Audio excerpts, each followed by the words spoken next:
Ya, saya Sadep Kinoval. Di sini saya sebagai co-founder dari Lembaga.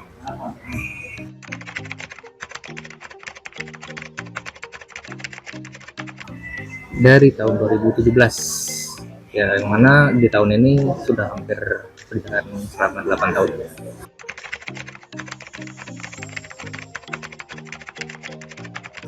Oh ya, kurang lebih ya jelas sebagai mata pencarian ya, Mas.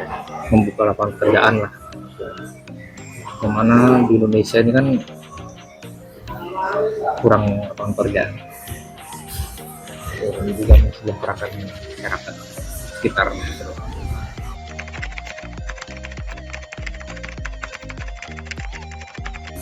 Untuk pengembangan bisnis ya, pengembangan bisnis tentu kita istilahnya ingin membuka cabang lah di setiap daerah lah, karena itu rencana ke depannya.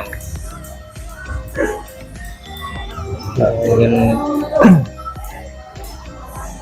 memperkenalkan ikan ini, karena tidak ada di Solo ini, jadi ke setiap daerah.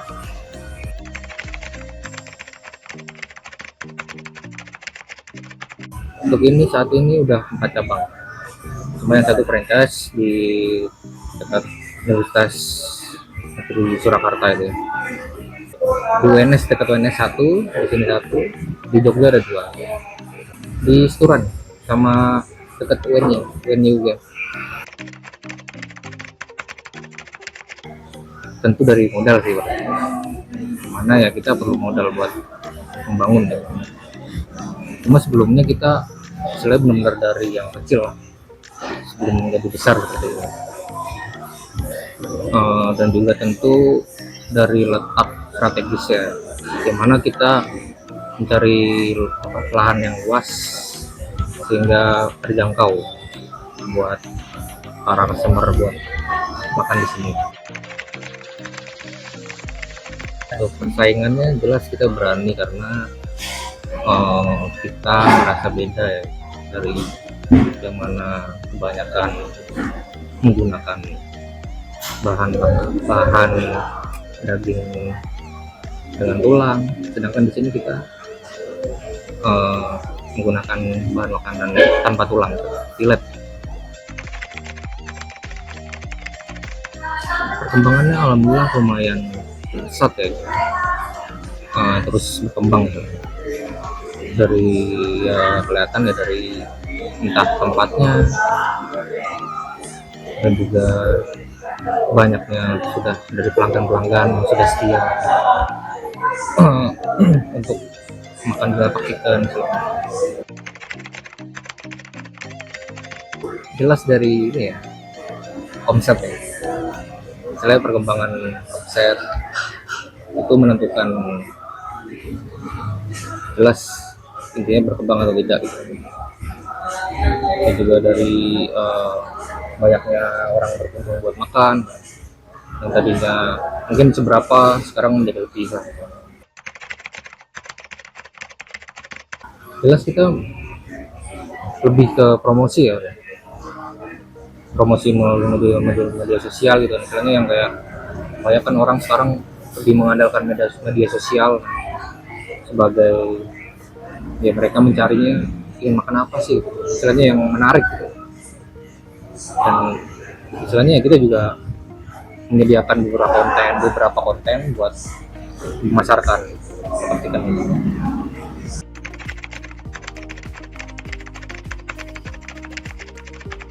Ini sebenarnya saya bisa boleh kritik ya, kritik pemerintah.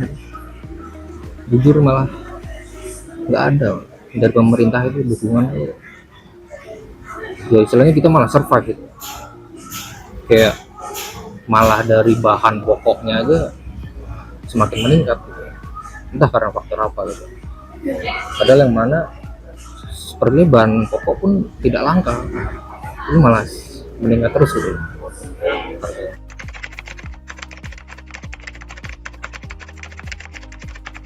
Pemanfaatan teknologi istilahnya kita lebih dari aplikasi online. Kita memanfaatkan aplikasi online tentu jelas, yang mana kan orang kan sekarang kan sudah banyak yang mager lah istilahnya kan. Apa cuman kita tentu jelas memanfaatkan fitur-fitur yang sudah tersedia.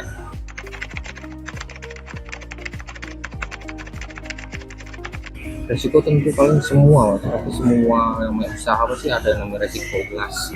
Resikonya jelas, kita harus siap, entah dari itu tadi kan, naiknya bahan pakan, naiknya bahan pokok gitu. Kemudian itu benar-benar kendala sekali buat harus terus berinovasi gitu. Dan resiko dari inovasi itu istilahnya kita harus siap menerima segala komplain gitu. Dimana komplain itu pasti berpengaruh sekali buat rating dan pemanfaatan media sosial gitu tadi ya. Resiko di situ. Jadi ya buat dari segi kualitas itu kita harus mempertahankan kualitas dari makanan kita ini.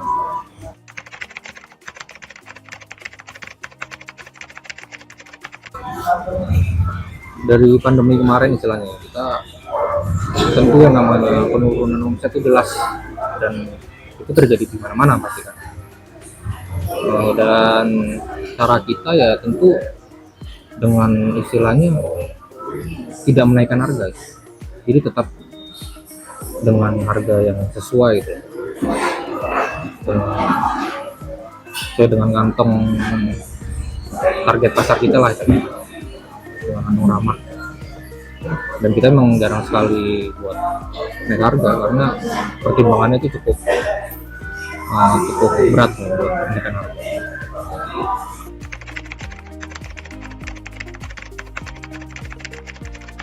Tentu jelas kita harus bersaing ya. Saya bersaing itu kita harus berinovasi terus gitu.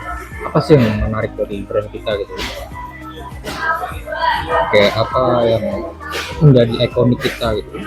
Karena kita di sini kan pede ya dengan istilahnya jarang makanan yang istilahnya menyediakan ayam jilat gitu, ayam tanpa tulang kan. Istilahnya buat orang yang males makan dengan adanya daging yang ada tulangnya atau apa gitu. Jadi kita ya terus berinovasi, variasi saus yang beda mungkin.